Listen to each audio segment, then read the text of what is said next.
ആദ്യമേ തന്നെ ഇവിടെ വന്നിരിക്കുന്ന എല്ലാ പ്രസ്സിനും മീഡിയയ്ക്കും ഒരുപാട് നന്ദി. എൻ്റെ 25ാമത്തെ ചിത്രമാണ് ബൾട്ടി. പിന്നെ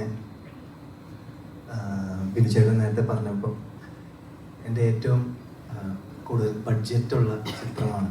അതായത് അങ്ങനെ ഒരു വലിയൊരു ബഡ്ജറ്റ് എൻ്റെ പേരിൽ അല്ലെങ്കിൽ ഞങ്ങളുടെ എല്ലാവരുടെയും പേരിൽ ട്രസ്റ്റ് ചെയ്ത് ഇങ്ങനൊരു പടം പ്രൊഡ്യൂസ് ചെയ്തതിന് എൻ്റെ producers Santhosh T Kuruvila sir, ബിനുചേട്ടാ, നമുക്ക് വലിയൊരു നന്ദിയും കടപ്പാടും ഞാൻ അറിയിക്കുകയാണ്. കാര്യം എളുപ്പമല്ല ഇന്നൊരു സിനിമ ചെയ്യാനും അത് നിങ്ങളെല്ലാവരും പ്രൊമോട്ട് ചെയ്യാനോ അത് തിയേറ്ററിൽ എത്തിക്കാനോ ചെയ്യുന്നൊരു ചെറിയ കാര്യമല്ല. അപ്പോൾ ഒരു വലിയൊരു സിനിമ കൊണ്ടുവരുമ്പോൾ അത്രയും കെയർഫുള്ളായ കാൽക്കുലേഷൻസ് ഉണ്ട്, അത്രയും കെയർഫുള്ളായ ഒരുപാട് ഡിസിഷൻ മേക്കിങ്സ് ഉണ്ട്. അതെല്ലാം ഇത്രയും മനോഹരമായി ചെയ്ത് ഇന്നും ഓരോ കാര്യങ്ങളും ഈ സിനിമയ്ക്ക് വേണ്ടി ചെയ്യുന്നതാണ് സത്യം പറഞ്ഞ അഭിമാനമാണ് തോന്നുന്നത്, ഇൻക്ലൂഡിങ് ഈ പ്രസ് മീറ്റ് അടക്കം. അപ്പോൾ ജനങ്ങളെല്ലാവരും 26-ാം തീയതി സിനിമ കാണുക. സെപ്റ്റംബർ 26-ാം തീയതി ബൾട്ടി റിലീസാവുകയാണ്. കണ്ട് ഇഷ്ടപ്പെട്ടാൽ നിങ്ങൾ തീർച്ചയായും ഞങ്ങളെ സപ്പോർട്ട് ചെയ്യണം. Thank you.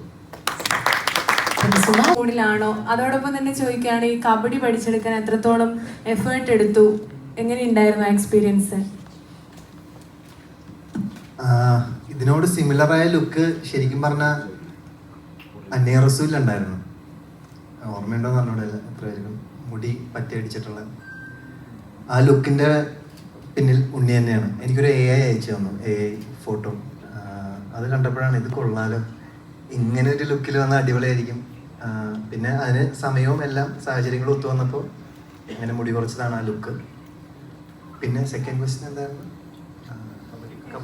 കബഡി ട്രെയിനിങ് പറഞ്ഞ പോലെ 25 days ആയിരുന്നു. പിന്നെ ഒരു 15 days ഇതിൻ്റെ ബൾട്ടി അടിക്കാനും അല്ലാണ്ടുള്ള സ്റ്റണ്ട് ട്രെയിനിങ്ങിനൊക്കെ ആയിട്ടുണ്ടായിരുന്നു. അങ്ങനെയൊക്കെയായിരുന്നു അതിൻ്റെ പ്രിപ്പറേഷൻസ്. സ്നീക്ക് പീക്ക് കണ്ടപ്പോൾ അതിനകത്ത് നിങ്ങൾക്ക് രണ്ടുപേർക്കും 2 ജേഴ്സീസാണ്. അപ്പോൾ നിങ്ങൾ തമ്മിലുള്ള റൈവലറി വല്ലതും നമുക്ക് എക്സ്പെക്ട് ചെയ്യണം? സിനിമ കണ്ടാൽ മതി. സ്പോയിലറാണ് അതുകൊണ്ടാണ്.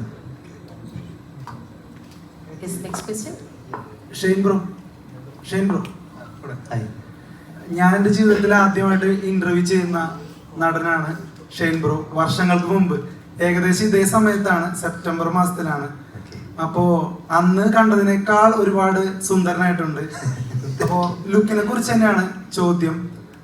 ഇഷ്കിൽ കണ്ട പോലെയല്ല കുമ്പളങ്ങി നെറ്റ്സിൽ, കുമ്പളങ്ങിയിൽ കണ്ട പോലെയല്ല RDXിൽ കണ്ട പോലെയല്ല ബൾട്ടിയില്. ഇപ്പോ ഷെയ്ൻ ബ്രോനെ സംബന്ധിച്ചിടത്തോളം പോസ്റ്റർ നോക്കിയാൽ നമുക്ക് മനസ്സിലാവും ഇത് ഏതാ സിനിമ എന്നുള്ളത്. ഞാനത് മമ്മൂക്കയിലാണ് കണ്ടിട്ടുള്ളത്. കാരണം മമ്മൂക്കയുടെ ഒക്കെ പോസ്റ്റർ നോക്കിയാൽ മതി, അത്രയും ഗെറ്റപ്പ് ചേഞ്ച് ആണ്. അപ്പൊ ഇത് ഇന്റൻഷനലി ചെയ്യുന്നതാണോ അതോ നാച്ചുറലി അങ്ങനെ വരുന്നതാണോ? നാച്ചുറലി വരുന്നതല്ലല്ലോ, ഇച്ചിരി പണിയെടുത്തിട്ട് ചെയ്യുന്ന പരിപാടിയാണ്. ഈ പറഞ്ഞ പോലെ ഞാൻ പറഞ്ഞില്ലേ, ഇപ്പൊ ഈ ബൾട്ടിയുടെ വിഷയത്തിൽ നമ്മുടെ ഡയറക്ടർ ക്ലിയർ ആയിട്ടൊരു ഇമേജ് എനിക്ക് തന്നു, ഇങ്ങനെ ഒരു റെഫറൻസിൽ തന്നെ നമുക്ക് വർക്ക് ചെയ്യാമെന്ന്. ഇഷ്കിലി പറഞ്ഞ പോലെ വ്യത്യസ്തമാകാൻ കാരണം ആ പള്ളിയിലെ കമ്പിയാണ്. അത് എൻ്റെ ഒരു സജഷൻ ആയിരുന്നു, അങ്ങനെ ഇട്ടാൻ ഒരു ഫേസ് പെട്ടെന്ന് മാറുമല്ലേ. എനിക്ക് അങ്ങനെ മാറ്റി ചെയ്യാൻ ഇൻട്രസ്റ്റ് ഉണ്ട് ബ്രോ, അതും അതിൻ്റെ അകത്തൊരു ഇതുണ്ട്. എന്നാലും നമുക്കൊരു പരിമിതി ഉണ്ടാവുമല്ലോ, മലയാള സിനിമയിൽ ഒരു ടൈം കുറവാണല്ലോ, ഷൂട്ട് ടൈം കുറവാണ്. അതിന് മുമ്പത്തെ ഇപ്പോൾ ഒരു പ്രപ്പിനുള്ള ടൈമൊക്കെ ചിലപ്പോൾ കുറവായിരിക്കും.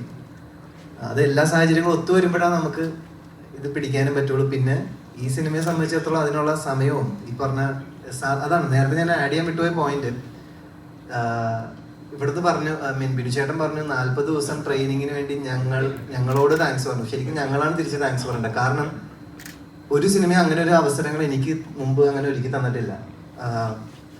എന്ന് വെച്ച് കഴിഞ്ഞാൽ വേറെ ഒരാളും ഇതാക്കി പറയുന്നതല്ല, കാര്യം എപ്പോഴും ഈ പറഞ്ഞ പോലെ ബഡ്ജറ്റിൽ ഒതുക്കാൻ വേണ്ടി ഒരുപാട് കൺസ്ട്രെയിൻസ് സാധാരണഗതിയിൽ മലയാള സിനിമയിൽ അഭിനയിക്കുന്ന ഒരാളെന്ന രീതി കടന്നുകൊണ്ടി ഒരു സാഹചര്യമുണ്ട്. ആ 40 ദിവസം ട്രെയിനിങ്ങിന് ഞങ്ങൾക്ക് എല്ലാ സൗകര്യങ്ങളും ഒരുക്കി തന്നിട്ടാണ് ബിനുചേട്ടന് അല്ലെങ്കിൽ ഒരു പ്രൊഡക്ഷന്റെ ഭാഗത്തു നിന്നുണ്ടായത്. അപ്പോൾ ശരിക്കും പറഞ്ഞാൽ അത് ഞങ്ങളും തിരിച്ച് താങ്ക്സ് പറയേണ്ട ഒരു വലിയൊരു ബാധ്യതയുണ്ട്. അപ്പോൾ അങ്ങനെയൊക്കെയാണ് ഓരോ കാര്യങ്ങൾ എനിക്ക് മനസ്സിലാക്കുന്നത്.